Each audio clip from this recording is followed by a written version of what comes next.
Bonsoir à tous, ici Angelo pour une nouvelle vidéo rapide qui sera suivie d'une annonce. Vidéo que je fais vraiment au pied levé, après avoir lu le commentaire de le mec des Polska. Salut à toi le mec. Alors déjà, pourquoi est-ce que je fais autant de vidéos depuis quelques temps? Parce que je sais que pour vous c'est dur. Je reçois beaucoup d'emails qui me font comprendre vraiment que la période de confinement est vraiment très difficile pour vous, et poster le plus de vidéos que je peux. Alors quand je pourrai pas, je le ferai pas, hein, évidemment, si je peux pas, je le fais pas. Mais si je peux, même s'il est tard, voilà, là il est 1h15 du matin, ben, j'hésite pas, je fais une vidéo. Parce que je sais que ça vous aide. C'est ma manière à moi, ma modeste manière de, voilà, d'essayer de vous apporter de la lumière et de l'amour et de vous aider. Également, j'ai voulu faire cette vidéo très rapide, mais néanmoins au pied levé, pour le mec, parce que la situation semble sérieuse et surtout, sa petite fille de 3 ans est impactée. Et ça me touche. Donc j'ai voulu apporter, en tout cas mes pensées, mes réflexions par rapport à ce qui se passe. Donc on va lire son message. Alors, bonjour Angelo, je suis vos vidéos depuis quelques mois. Avec ma femme, nous avons acheté une maison avant que ma fille naisse. Ok, donc ça fait 3 ans, ok. Non loin d'un cimetière, et ma fille a maintenant 3 ans, et quand on la couche, souvent elle veut pas, elle dit qu'il y a le monsieur qui est méchant, et j'ai souvent des frissons tout le long du corps. Je ne sais pas si je le ressens ou si c'est la peur. Bref, j'ai fait appel à 2 dames qui sont connues dans mon coin. Elles m'ont demandé une photo de ma maison pour voir où elles mettaient les pieds. D'accord. Leur réponse était qu'elle voyait un mur pas joli où elle voyait des âmes et qu'un passage Ouija avait sûrement été ouvert et jamais fermé. Qu'en pensez-vous? Merci beaucoup et continuez comme ça, je m'intéresse de plus en plus à tout cela et votre pédagogie et façon de parler m'aide beaucoup. Déjà un grand merci le mec pour... Déjà bienvenue sur ma chaîne, je crois que c'est la première fois que nous nous parlons et merci beaucoup pour votre soutien. J'essaie de faire au maximum effectivement et ça me touche beaucoup toujours de savoir que le fruit de mon travail, mes pensées, mes réflexions peuvent aider des gens. Alors, parlons un petit peu de ce qui se passe. Le mec, j'ai posté une vidéo il y a quelques temps sur est-ce que les amulettes et les talismans marchent. Je crois que c'était ça, de mémoire. Il faudrait que je revoie le titre précis. Je vous invite éventuellement à regarder cette vidéo. Je vous donne le nom précis de la vidéo. C'était... Amulettes et talismans fonctionnent-ils vraiment? Voilà, bon. Vous allez... Alors, je vais redire des choses que j'ai indiquées dans cette vidéo, mais je vais développer. Bon. Nous avons 2 chemins, le chemin de la peur et le chemin de l'amour. Nous avons donc des polarités différentes. Je ne mets absolument aucun jugement sur ces 2 chemins, ce sont des énergies, voilà, ce sont des énergies. Ces énergies, nous les vivons sur Terre, mais elles existent évidemment dans le monde spirituel. Donc vous avez nécessairement tout comme vous avez des humains qui empruntent le chemin de la peur ou le chemin de l'amour, vous avez des entités également, qu'elles aient été humaines ou pas, qui empruntent ce chemin. Donc par définition, tout ce qui peut être esprit maléfique sont des entités qui vibrent à une fréquence qui correspond plutôt au chemin de la peur. Je ne rentre pas trop dans le détail parce que ce n'est pas une thèse sur les esprits maléfiques. J'essaye d'être pratique et de répondre à votre question. En gros, ce qui se passe, c'est quoi? C'est qu'une maison enregistre des vibrations et des énergies. Donc lorsque vous avez une maison qui a de multiples habitants, les uns après les autres, tout au long des années, et dans lesquels il se passe des événements négatifs, voire des drames, comme par exemple suicide, meurtre, mais tout événement négatif, d'accord, qui puisse vraiment affecter le lieu et les habitants. La maison, les meubles, le plafond, les murs, le sol vont enregistrer ces énergies et vont donc créer une grille d'énergie qui va demeurer fixe. Du fait des concepts de polarité et d'aimantation, par définition, cela crée un terreau favorable pour la venue et non seulement la venue, mais le fait que restent des entités négatives. Puisque, par définition, la maison va vibrer à la fréquence qui correspond à celle des entités. Donc, un lieu empli d'énergie et de vibrations élevées et positives va être beaucoup plus hermétique à des énergies négatives qu'un lieu qui est bourré d'énergie négative et d'énergie de peur, liée à ce qui s'est passé au préalable. Si vous ne vous lavez pas pendant des années, je vous laisse imaginer à quoi vous allez ressembler. Une maison, c'est pareil. Si elle n'est pas purifiée, je vous laisse imaginer au bout de plusieurs années à quoi elle ressemble. C'est la raison pour laquelle il est fondamental, quand on achète une maison, d'effectuer des opérations de purification. J'en parle dans ma précédente vidéo sur les amulettes et les talismans. Et j'imagine que vous ne l'avez pas fait. C'est pas grave, c'est pas un blâme, c'est pas un reproche, c'est juste que vous ne saviez pas. Donc, Le phénomène des maisons hantées, c'est ça. Ce sont des endroits, des lieux chargés en énergie négative qui, dès lors, vont créer un terreau parfait de manifestations d'énergie négative qui vont être un peu comme un poisson dans l'eau. Elles trouvent un lieu qui correspond à leur fréquence, donc du coup, elles y demeurent. Elles viennent et elles y demeurent. Et dès lors, forcément, elles créent des perturbations pour les êtres vivants. Les enfants sont très sensibles, c'est comme les animaux. Ils ont une sensibilité spirituelle qui se perd en grandissant avec tout le système de l'éducation, éducation des parents, éducation de l'école, d'accord, qui fait qu'on perd justement cette connexion spirituelle. Mais les enfants très jeunes, effectivement, ont des sensibilités. C'est la raison pour laquelle, lorsque vous avez un petit enfant qui vous dit « Papa, maman, je vois un monsieur », en général, les parents disent « Mais non, c'est rien, c'est ton imagination ». Et le simple fait de dire ça est un des outils qui coupe, avec les années, la connexion spirituelle des enfants. Okay. Donc, généralement, si un enfant vous parle de quelque chose, il est conseillé de ne pas dire que c'est que son imagination. Ce n'est pas la meilleure réponse. C'est au contraire de le faire parler et de l'écouter. Donc votre fille, au même titre que les animaux, on a tous eu, voilà, vous avez peut-être un chien qui des fois se met à aboyer comme ça, on se demande pourquoi, ou un chat qui regarde le plafond fixement pendant des heures et on se demande pourquoi. Les animaux, au même titre que les enfants, ont une sensibilité spirituelle et peuvent voir les plans invisibles. Donc tout ça pour dire, si votre fille vous dit quelque chose, en principe, croyez-la. Croyez-la. Le fait que vous ayez des frissons, effectivement, peut être un mauvais signe. D'accord ? Ça peut être le signe, effectivement, d'entité négative. Bon. Je serais intéressé de savoir d'ailleurs si vous ou votre femme avez des cauchemars, par exemple, ou si vous entendez des bruits. Bon. Mais le phénomène des maisons hantées, c'est ça. Ce sont des lieux qui ont généré et conservé des énergies négatives, qui dès lors sont des véhicules, si vous voulez, parfaits pour les énergies négatives. Donc qu'est-ce qu'on fait dans ces moments-là? Alors, petite précision, je ne suis pas forcément convaincu que le cimetière... Bon, je vous dis ça, je n'ai pas examiné la situation, hein, mais là, je parle de manière générale.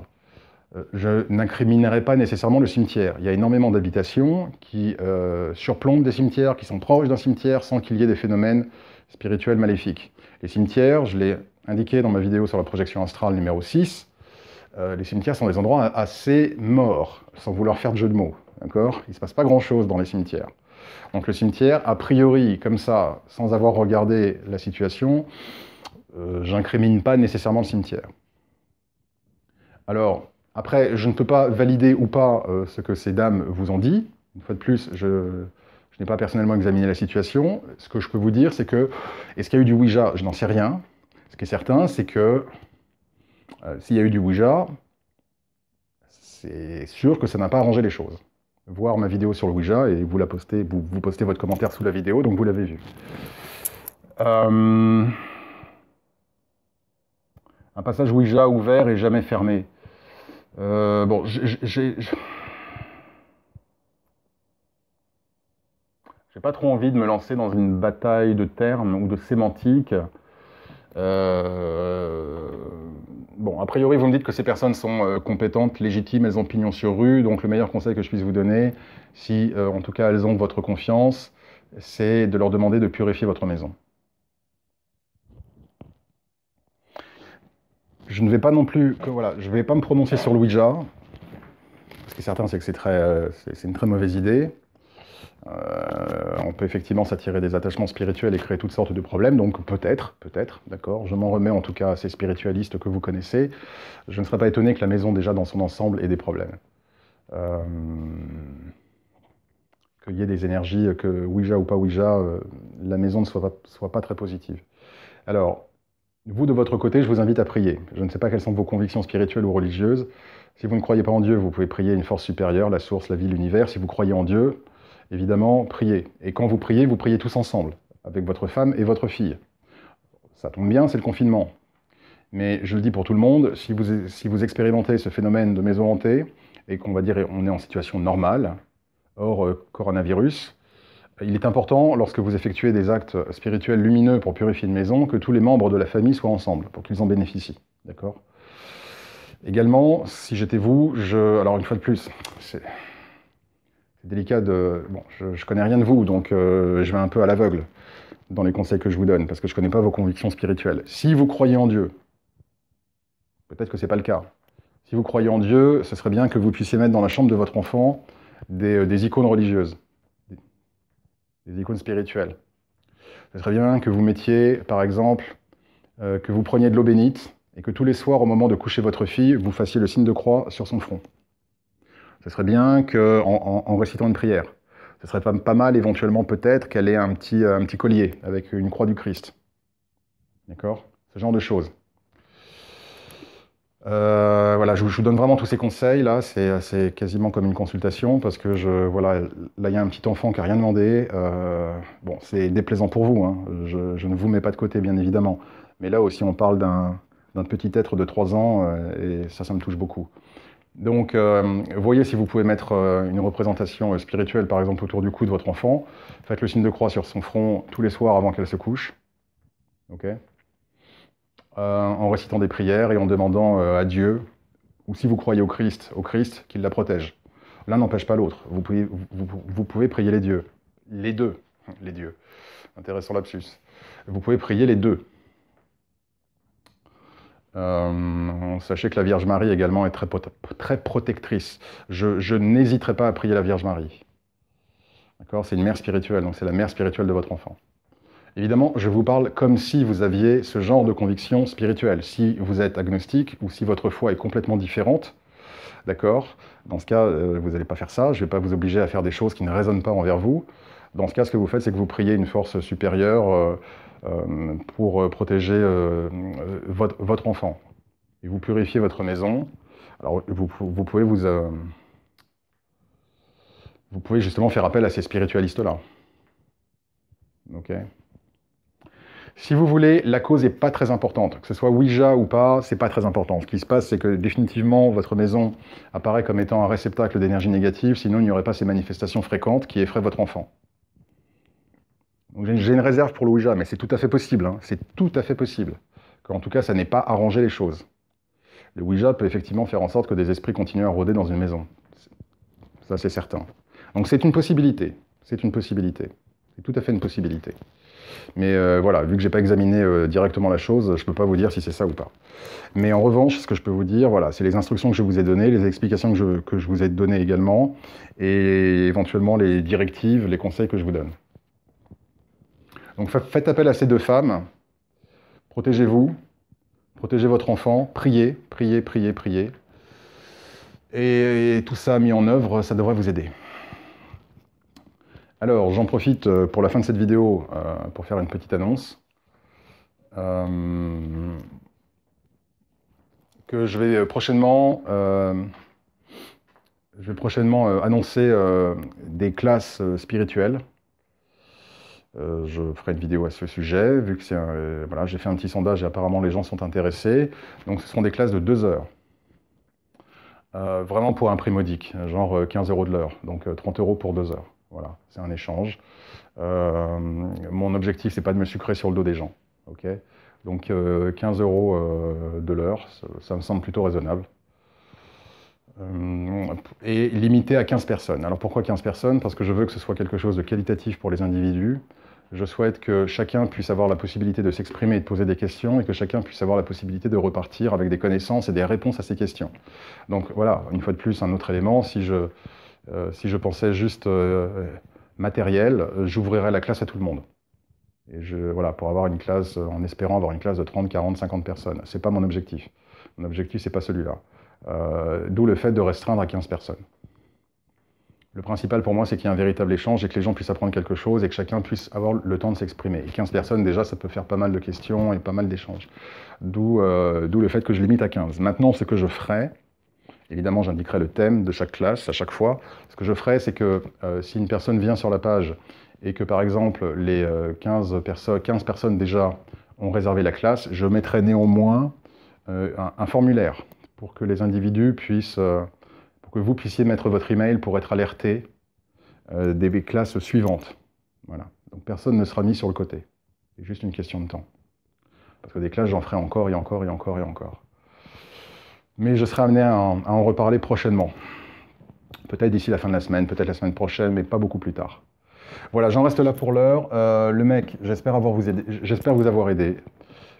J'envoie mes meilleures pensées à votre petite fille, évidemment à vous aussi, c'est une évidence. Mais j'envoie vraiment toutes mes pensées de lumière à votre petit enfant. Surtout, ne désespérez jamais. Les forces de l'ombre ne priment jamais. Elles peuvent être effrayantes, mais elles ne priment jamais. Et c'est toute la difficulté justement des maisons hantées, ou des maisons avec des phénomènes comme ça, bon, oui, des maisons hantées, des maisons qui sont tourmentées par des esprits malins, c'est que par définition, ces entités-là se nourrissent sur la peur, c'est la raison, et sur les énergies négatives, c'est la raison pour laquelle elles rôdent dans la maison, et évidemment, il va se créer un cercle vicieux. C'est-à-dire qu'en étant dans la maison, il va y avoir des manifestations, ça va faire peur aux gens qui vivent dans la maison, donc les gens qui ont peur, ils vont émettre encore plus d'énergie négative, dont vont se nourrir les entités négatives, et qui vont s'y sentir encore mieux. Donc c'est le chien qui se mord la queue. Donc il faut vraiment y répondre par amour et lumière. Ok ? Voilà, j'en reste là pour l'heure, parce que là maintenant il est quelle heure là? Bon, peu importe quelle heure il est. J'en reste là pour l'heure, la vidéo fait presque 16 minutes. Si je n'ai pas été très clair, le mec, n'hésitez pas à me le faire savoir, vous postez un commentaire, d'accord? Je me fais toujours un plaisir de répondre à tout le monde, et je vous répondrai. Voilà, je vous envoie évidemment mes meilleures pensées à votre petit enfant également, et à vous tous, chers auditeurs. J'espère également que ça vous a été instructif et utile. Prenez tous bien soin de vous. Je vous envoie mes meilleures pensées et que Dieu vous bénisse.